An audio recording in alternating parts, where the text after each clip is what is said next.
आखिर इस देश में कुछ लोगों को ये अधिकार किसने दे दिया कि वह किसी इंसान को रोककर उसका धर्म पूछे? किसने ये लाइसेंस दे दिया कि किसी को सड़क पर घेर कर कहा जाए कि तुम जय श्री राम के नारे लगाओ, नहीं तो अंजाम को भुगतो?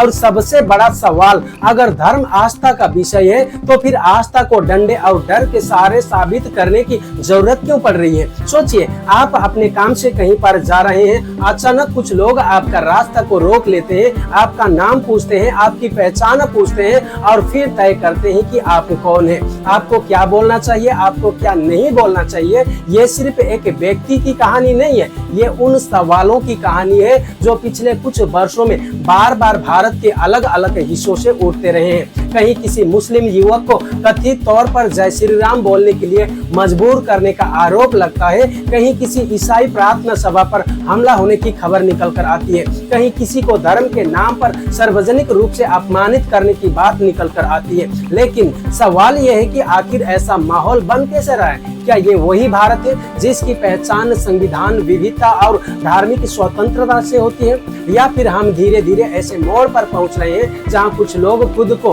कानून से ऊपर समझने लगे हैं? और कहानी यही खत्म नहीं होती है, क्योंकि असली सवाल अभी बाकी है। भारत का संविधान हर नागरिक को अपने पसंद का धर्म मानने, उसका पालन करने और उसका प्रचार करने की स्वतंत्रता देता है। इसका मतलब ये नहीं है कि किसी को जबरन धर्म बदलने का अधिकार है, लेकिन इसका यह भी मतलब नहीं है कि किसी को अपनी धार्मिक पहचान के कारण अपमानित किया जाए, लात घुसे और लाठी डंडे से पीटकर जय श्री राम के नारे लगवाए जाए, जोर जबरदस्ती अपने धर्म को कबूल करवाया जाए। एक तरफ अयोध्या राम मंदिर बनने के बाद कहा जाता है देश में राम राज्य की शुरुआत हो चुकी है। यहीं पर सबसे बड़ा सवाल उठती है, क्या राम राज्य इसी को कहते हैं? आखिर राम की असली परिचय क्या है? राम का असली इतिहास क्या है? इतिहास बताता है कि जब भी किसी धर्म या विचारधारा के नाम पर कुछ लोग कानून अपने हाथ में लेते हैं तो नुकसान पूरे समाज को होता है। यही कारण है कि हर सभ्य लोकतंत्र में कानून को सर्वोपरि माना जाता है, क्योंकि अगर आज कोई समूह किसी दूसरे को उसकी पहचान के आधार पर डराता है तो कल कोई और समूह किसी तीसरे को डराएगा और फिर समाज अधिकारों का नहीं ताकत का खेल बन जाएगा। लेकिन कहानी का सबसे महत्वपूर्ण हिस्सा अभी बाकी है। जब बार बार धार्मिक पहचान के आधार पर टकराव की खबरें आती है तो समाज में अविश्वास बढ़ता है। लोग एक दूसरे को नागरिक की बजाय धार्मिक पहचान से देखने लगते हैं और यही वो बिंदु है जहां लोकतंत्र कमजोर होना शुरू हो जाता है। अब एक और सवाल, अगर किसी को किसी धर्म, विचार या समुदाय से समस्या है तो उसका समाधान क्या है? क्या सड़क पर किसी को रोककर नारे लगवाना उसका समाधान है? क्या मारपीट करना समाधान है? क्या भीड़ तय करेगी कि कौन अच्छा नागरिक है और कौन नहीं है? अगर ऐसा होने लगे तो फिर अदालतों, संविधान और कानून की देश में जरूरत ही क्या रह जाएगी? और शायद यही वो जगह है जहां हमें रुककर थोड़ा सोचने की जरूरत है, क्योंकि किसी भी धर्म का मूल संदेश नफरत नहीं बल्कि नैतिकता और आत्म सुशासन होता है। चाहे आप हिंदू हो, मुस्लिम हो, ईसाई हो, सिख हो या किसी भी आस्था से जुड़े हुए हो, किसी भी धर्म ग्रंथ में ये नहीं लिखा है कि किसी दूसरे इंसान को उसकी पहचान के कारण अपमानित करो। फिर ये नफरत कहाँ से आ रही है? क्या ये धर्म से निकल कर आ रही है या उन लोगों से जो धर्म का इस्तेमाल अपनी राजनीति, अपनी भीड़ या अपनी पहचान बनाने के लिए इस्तेमाल करते हैं? चाहे आप हिंदू हो, मुस्लिम हो, ईसाई हो, सिख हो या किसी भी आस्था से जुड़े हुए हो, किसी भी धर्म ग्रंथ में ये नहीं लिखा है कि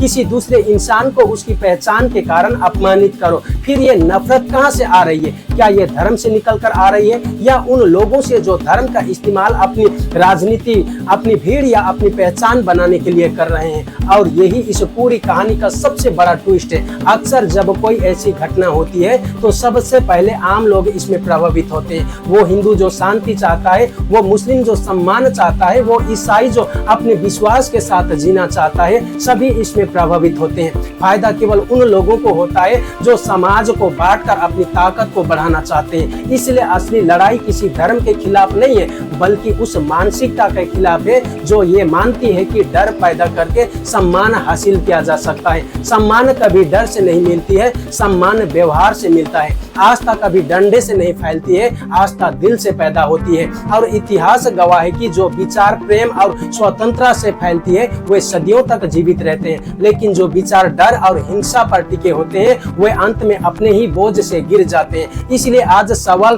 केवल इतना नहीं है कि किसी को जय श्री राम बोलने के लिए मजबूर क्यों किया गया या किसी दूसरे धर्म के व्यक्ति को क्यों निशाना बनाया गया। असली सवाल ये है कि क्या हम ऐसा भारत बनाना चाहते हैं जहां नागरिक की पहचान उसके अधिकारों से हो, या ऐसा भारत जहां उसकी पहचान उसके नाम, कपड़े और धर्म से तय की जाए। क्योंकि जिस दिन भीड़ तय करने लगेगी कि कौन क्या बोलेगा, कौन क्या मानेगा और कौन कैसे जिएगा, उस दिन सबसे बड़ा नुकसान किसी एक समुदाय का नहीं बल्कि पूरे भारत का होगा। और शायद इसीलिए इस कहानी का निष्कर्ष एक चेतावनी भी है और एक उम्मीद भी। चेतावनी यह है कि भारत को सामान्य मत बनने दीजिए, और उम्मीद ये कि भारत की असली ताकत उसकी विविधता, उसका संविधान और उसके करोड़ों शांतिप्रिय नागरिक हैं। आखिर धर्म अगर दिल का विषय है तो उसे डंडे से नहीं संवाद से बचाया जाएगा। और याद रखिए, किसी भी नारे की सबसे बड़ी ताकत तब होती है जब वो श्रद्धा से निकले, डर से नहीं। इस विषय पर आप लोग क्या सोचते हैं कमेंट जरूर करिए। अभी तक आप लोगों ने इस चैनल को सब्सक्राइब नहीं किया है तो चैनल को सब्सक्राइब जरूर कर लीजिए। धन्यवाद। जय हिंद।